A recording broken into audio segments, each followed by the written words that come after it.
रथ यात्रा से 7 दिन का अखंड दीप आपका भाग्य खोलेगा। स्कंद पुराण में बताया गया है कि आषाढ़ शुक्ल पक्ष में पुष्य नक्षत्र युक्त द्वितीया के दिन अरुणोदय सूर्योदय के समय भगवान की पूजा करें। हाथ जोड़कर देवाधिदेव भगवान जगन्नाथ की प्रार्थना करनी है। उनको यात्रा के लिए निवेदन करना है। ये निवेदन ऐसे करें, हे प्रभु, आपने पूर्व काल में राजा इंद्रद्युम्न को जैसी आज्ञा की है उसके अनुसार रथ से गुंडीचा मंडप के प्रति विजय यात्रा कीजिए। आपकी कृपा कटाक्ष पूर्ण दृष्टि से दसों दिशाएं पवित्र हो तथा स्थावर जंगम समस्त प्राणी कल्याण को प्राप्त हो।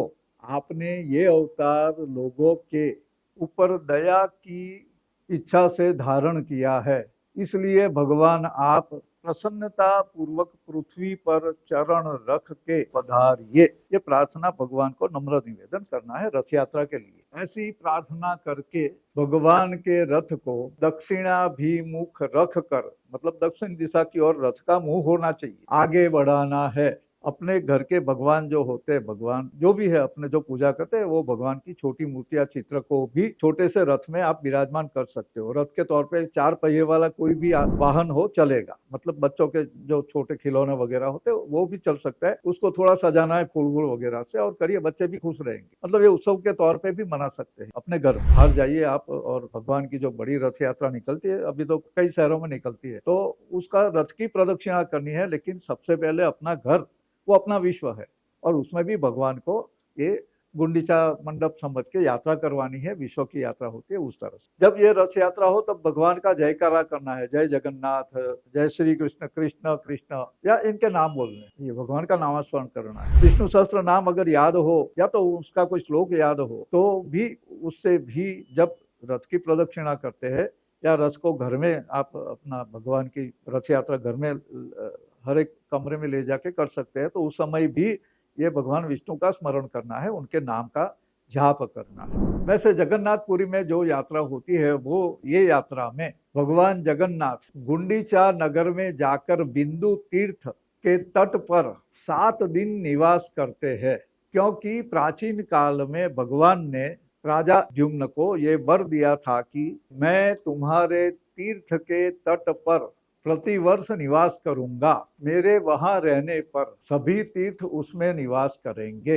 वह 7 दिन जो भी मेरा, बलराम जी का और सुभद्रा जी का स्मरण दर्शन करेगा वह मेरा सायुज्य प्राप्त करेगा, मेरी कृपा प्राप्त करेगा। आपने ये 7 दिन मौन भाव से पवित्र होकर एक कलश में जल भर के पर भगवान की स्थापना करनी है और भक्ति पूर्वक उनकी पूजा करनी। रथ यात्रा के दिन शाम को ये कलश पर भगवान को विराजमान करके गाय के घी या तिल के तेल से एक अखंड दीप की स्थापना करनी है। ये अखंड दीप भगवान के समक्ष, भगवान के करीब नजदीक में रखना है और उसका रक्षण करना है, जैसे मतलब वो बूझने न पाए 7 दिन तक। यानी इस तरह से उसको अंदर घी या तेल डालते रहना चाहिए और बाती ऐसी रखनी चाहिए कि जाकि वो बुझे। उसको वो रक्षण करना है, हवा से, हवा का झोंका है और बुझ गया, ऐसे नहीं होना चाहिए। वैसे कोई बहम में नहीं जाना है, लेकिन ये ध्यान रखना है, सावधानी रखनी। ये 7 दिन में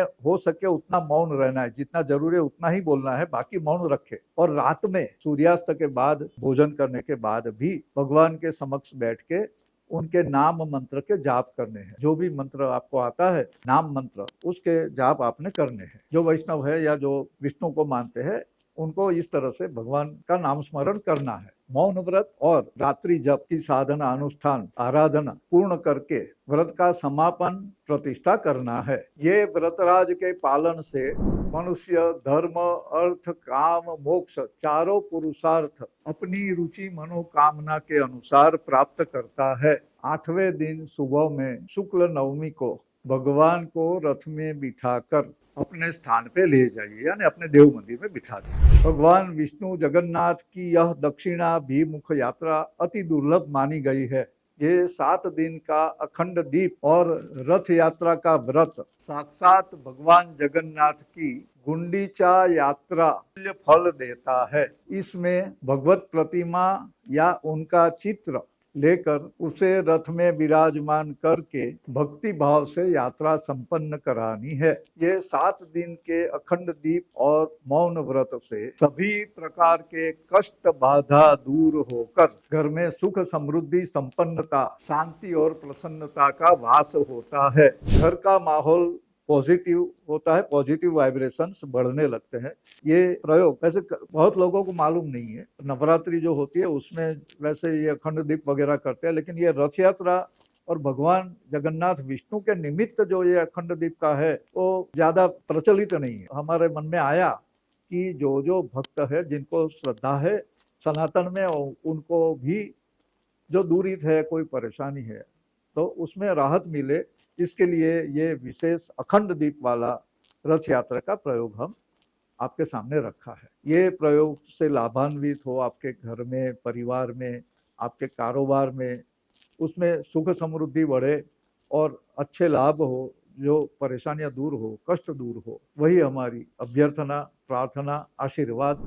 नमस्कार, जय श्री राम, जय श्री कृष्ण। हमारे इस वीडियो को लाइक करें, हमारी चैनल को सब्सक्राइब करें और ये वीडियो को ज़्यादा से ज़्यादा शेयर कीजिए ताकि आपके स्नेही मित्रों तक सही जानकारी पहुंचे और सही मार्गदर्शन मिले। अगर आपको हमारा ये वीडियो पसंद आता है, उससे कोई अच्छी जानकारी मिलती है और आपको अच्छी फीलिंग आती है, तो स्क्रीन पर दिए गए QR कोड पे अपना योगदान अवश्य दीजिएगा।